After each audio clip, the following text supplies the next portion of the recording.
Selamat malam. Saat ini saya akan mulai membaca kitab Perjanjian Baru, yaitu saya mulai dari Injil Matius. Injil Matius yang pertama, silsilah Yesus Kristus. Inilah silsilah Yesus Kristus, anak Daud, anak Abraham. Abraham memperanakkan Ishak, Ishak memperanakkan Yakub, Yakub memperanakkan Yehuda dan saudara-saudaranya. Yehuda memperanakkan Peres dan Zerah dari Tamar. Peres memperanakkan Hesron, Hesron memperanakkan Ram, Ram memperanakkan Aminadab, Aminadab memperanakkan Nahason, Nahason memperanakkan Salmon, Salmon memperanakkan Boas dari Rahab, Boas memperanakkan Obed dari Rut, Obed memperanakkan Isai, Isai memperanakkan Raja Daud, Daud memperanakkan Salomo dari istri Uria, Salomo memperanakkan Rehabeam, Rehabeam memperanakkan Abia, Abia memperanakkan Asa, Asa memperanakkan Yosafat, Yosafat memperanakkan Yoram, Yoram memperanakkan Uzia, Uzia memperanakkan Yotam, Yotam memperanakkan Ahas, Ahas memperanakkan Hizkia, Hizkia memperanakkan Manase, Manase memperanakkan Amon, Amon memperanakkan Yosia, Yosia memperanakkan Yekonya dan saudara-saudaranya pada waktu pembuangan ke Babil. Sesudah pembuangan ke Babil, Yekonya memperanakkan Sealtiel, Sealtiel memperanakkan Zerubabil, Zerubabil memperanakkan Abihud, Abihud memperanakkan Elyakim, Elyakim memperanakkan Azor, Azor memperanakkan Zadok, Zadok memperanakkan Akim, Akim memperanakkan Eliud, Eliud memperanakkan Eleazar, Eleazar memperanakkan Matan, Matan memperanakkan Yakub, Yakub memperanakkan Yusuf suami Maria yang melahirkan Yesus yang disebut Kristus. Jadi seluruhnya ada 14 keturunan dari Abraham sampai Daud, 14 keturunan dari Daud sampai pembuangan ke Babil, dan 14 keturunan dari pembuangan ke Babil sampai Kristus. Kelahiran Yesus Kristus. Kelahiran Yesus Kristus adalah seperti berikut. Pada waktu Maria, ibunya, bertunangan dengan Yusuf, ternyata ia mengandung dari Roh Kudus sebelum mereka hidup sebagai suami istri. Karena Yusuf suaminya seorang yang tulus hati dan tidak mau mencemarkan nama istrinya di muka umum, ia bermaksud menceraikannya dengan diam-diam.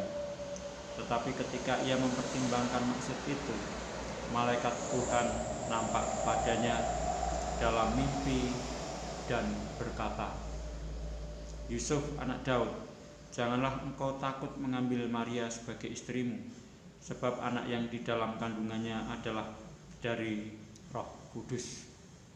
Ia akan melahirkan anak laki-laki, dan engkau akan menamakan dia Yesus, karena dialah yang akan menyelamatkan umatnya dari dosa mereka."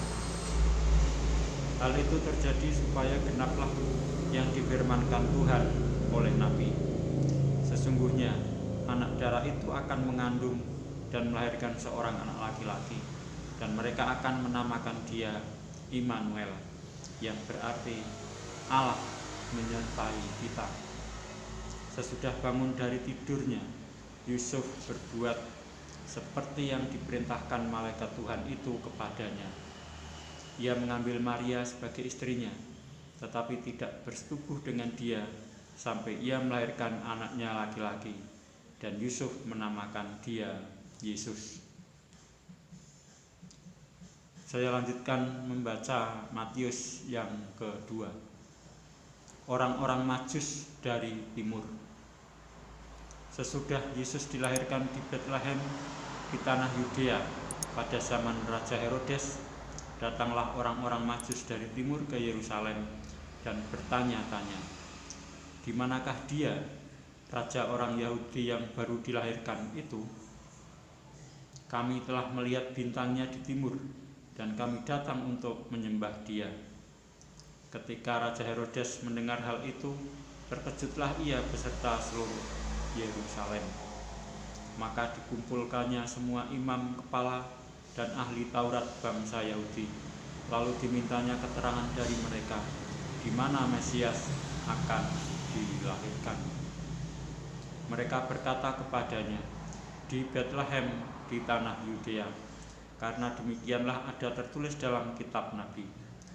Dan engkau Betlehem, tanah Yehuda, engkau sekali-kali bukanlah yang terkecil di antara mereka yang memerintah Yehuda, karena daripadamulah akan bangkit seorang pemimpin yang akan menggembalakan umatku Israel." Lalu dengan diam-diam Herodes memanggil orang-orang Majus itu dan dengan teliti bertanya kepada mereka bila mana bintang itu nampak. Kemudian ia menyuruh mereka ke Betlehem, katanya, "Pergi dan selidikilah dengan seksama hal-hal mengenai anak itu, dan segera sesudah kamu menemukan dia, kabarkanlah kepadaku, supaya aku pun datang menyembah dia." Setelah mendengar kata-kata raja itu, berangkatlah mereka, dan lihatlah, bintang yang mereka lihat di timur itu mendahului mereka hingga tiba dan berhenti di atas tempat di mana anak itu berada. Ketika mereka melihat bintang itu, sangat bersukacitalah mereka. Maka masuklah mereka ke dalam rumah itu dan melihat anak itu bersama Maria ibunya, lalu sujud menyembah dia. Mereka pun membuka tempat harta bendanya dan mempersembahkan persembahan kepadanya, yaitu emas, kemenyan, dan mur. Dan karena diperingatkan dalam mimpi supaya jangan kembali kepada Herodes, maka pulanglah mereka ke negerinya melalui jalan lain. Penyingkiran ke Mesir. Setelah orang-orang Majus itu berangkat, nampaklah malaikat Tuhan kepada Yusuf dalam mimpi dan berkata, "Bangunlah, ambillah anak itu serta ibunya, larilah ke Mesir dan tinggallah di sana sampai aku berfirman kepadamu, karena Herodes akan mencari anak itu untuk membunuh dia." Maka Yusuf pun bangunlah, diambilnya anak itu serta ibunya malam itu juga, lalu menyingkir ke Mesir dan tinggal di sana hingga Herodes mati. Hal itu terjadi supaya genaplah yang difirmankan Tuhan oleh nabi, "Dari Mesir kupanggil anakku." Pembunuhan anak-anak di Betlehem. Ketika Herodes tahu bahwa ia telah diperdayakan oleh orang-orang Majus itu, ia sangat marah. Lalu ia menyuruh membunuh semua anak di Betlehem dan sekitarnya, yaitu anak-anak yang berumur 2 tahun ke bawah, sesuai dengan waktu yang dapat diketahuinya dari orang-orang Majus itu. Dengan demikian genaplah firman yang disampaikan oleh Nabi Yeremia. Terdengarlah suara di Rama, tangis dan ratap yang amat sedih. Rahel menangisi anak-anaknya, dan ia tidak mau dihibur, sebab mereka tidak ada lagi. Kembali ke Mesir. Sesudah Herodes mati, nampaklah malaikat Tuhan kepada Yusuf dalam mimpi di Mesir. Katanya, "Bangunlah, ambillah anak itu serta ibunya, dan berangkatlah ke tanah Israel, karena mereka yang hendak membunuh anak itu sudah mati." Lalu Yusuf pun bangunlah, diambilnya anak itu serta ibunya, dan pergi ke tanah Israel. Tetapi setelah didengarnya bahwa Arkelaus menjadi raja di Yudea menggantikan Herodes ayahnya, ia takut ke sana. Karena dinasihati dalam mimpi, pergilah Yusuf ke daerah Galilea. Setibanya di sana, ia pun tinggal di sebuah kota yang bernama Nazaret. Hal itu terjadi supaya genaplah firman yang disampaikan oleh nabi-nabi, bahwa ia akan disebut orang Nazaret. Saya lanjutkan membaca Matius yang ketiga. Yohanes Pembaptis. Pada waktu itu tampillah Yohanes Pembaptis di padang gurun Yudea dan memberitakan, bertobatlah, sebab kerajaan surga sudah dekat.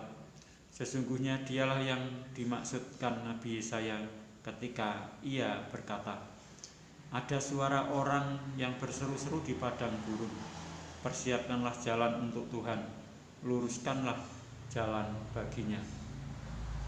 Yohanes memakai jubah bulu unta dan ikat pinggang kulit, dan makanannya belalang dan madu hutan.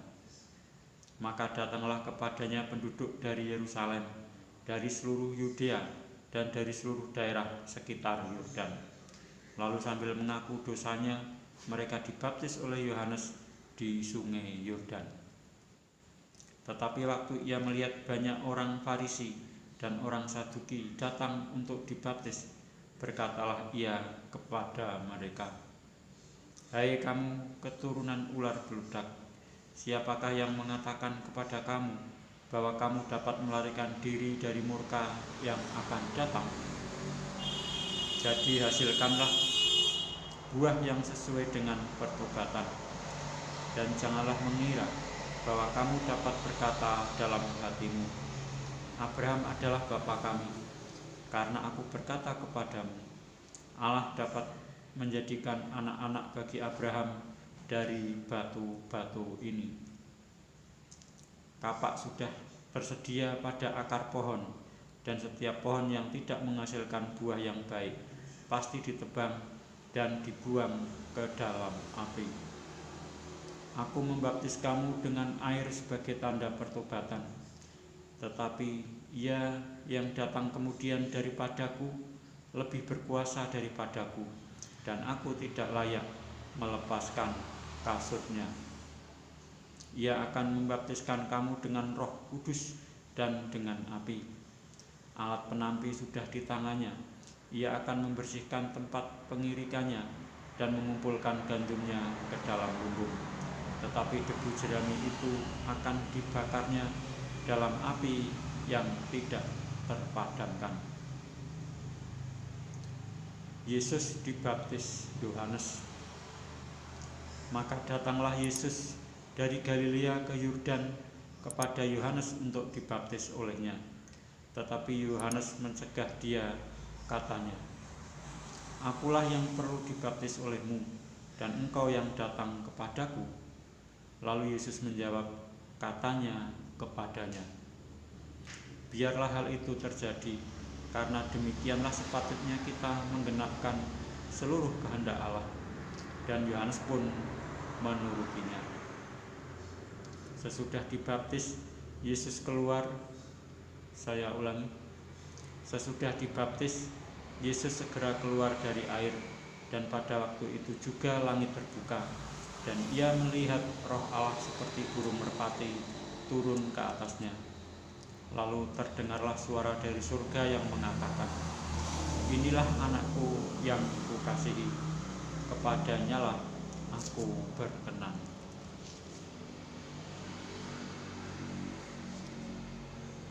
Saya lanjutkan membaca Matius yang keempat. Pencobaan di padang gurun. Maka Yesus dibawa oleh Roh ke padang gurun untuk dicobai iblis. Dan setelah berpuasa 40 hari dan 40 malam, akhirnya laparlah Yesus.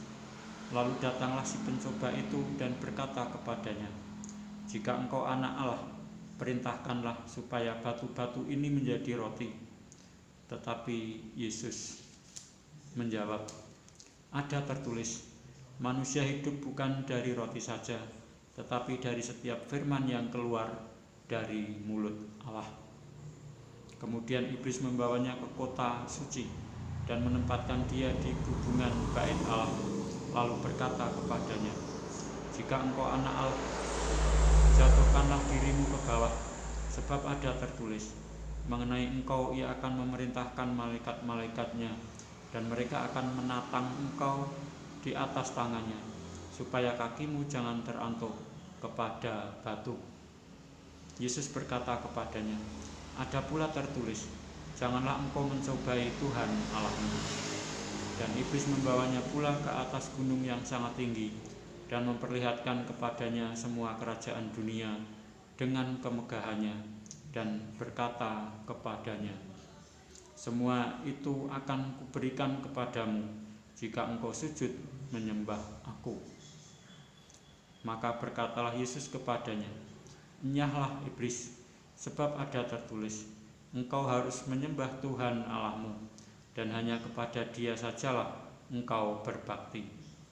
Lalu iblis meninggalkan dia, dan lihatlah, malaikat-malaikat datang melayani Yesus. Yesus tampil di Galilea. Tetapi waktu Yesus mendengar bahwa Yohanes telah ditangkap, menyingkirlah ia ke Galilea. Ia meninggalkan Nazaret dan diam di Kapernaum di tepi danau, di daerah Zebulon dan Naftali, supaya genaplah firman yang disampaikan oleh Nabi Yesaya. Tanah Zebulon dan tanah Naftali, jalan ke laut, daerah seberang sungai Yordan, Galilea, wilayah bangsa-bangsa lain. Bangsa yang diam dalam kegelapan telah melihat terang yang besar, dan bagi mereka yang diam di negeri yang dinaungi maut telah terbit terang.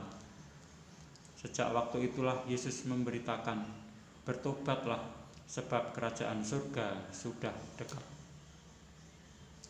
Yesus memanggil murid-murid yang pertama. Dan ketika Yesus sedang berjalan menyusur danau Galilea, ia melihat dua orang bersaudara, yaitu Simon yang disebut Petrus dan Andreas saudaranya. Mereka sedang menebarkan jala di danau, sebab mereka penjala ikan. Yesus berkata kepada mereka, "Mari, ikutlah aku, dan kamu akan kujadikan penjala manusia." Lalu mereka pun segera meninggalkan jalanya dan mengikuti dia.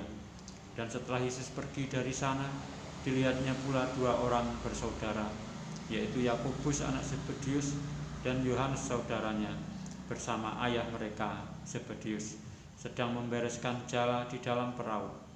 Yesus memanggil mereka, dan mereka segera meninggalkan perahu serta ayahnya, lalu mengikuti dia. Yesus mengajar dan menyembuhkan banyak orang. Yesus pun berkeliling di seluruh Galilea. Ia mengajar dalam rumah-rumah ibadat dan memberitakan Injil Kerajaan Allah, serta melenyapkan segala penyakit dan kelemahan di antara bangsa itu.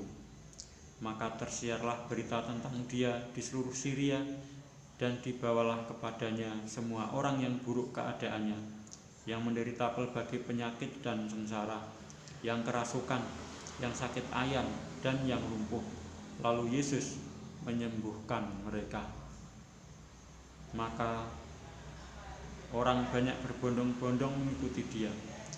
Mereka datang dari Galilea dan dari Dekapolis, dari Yerusalem dan dari Yudea dan dari seberang Yordan. Demikianlah saya telah membaca Injil Matius sampai dengan Matius yang keempat.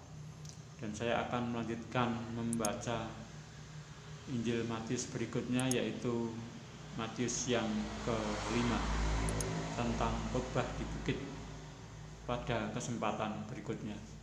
Sekian, terima kasih.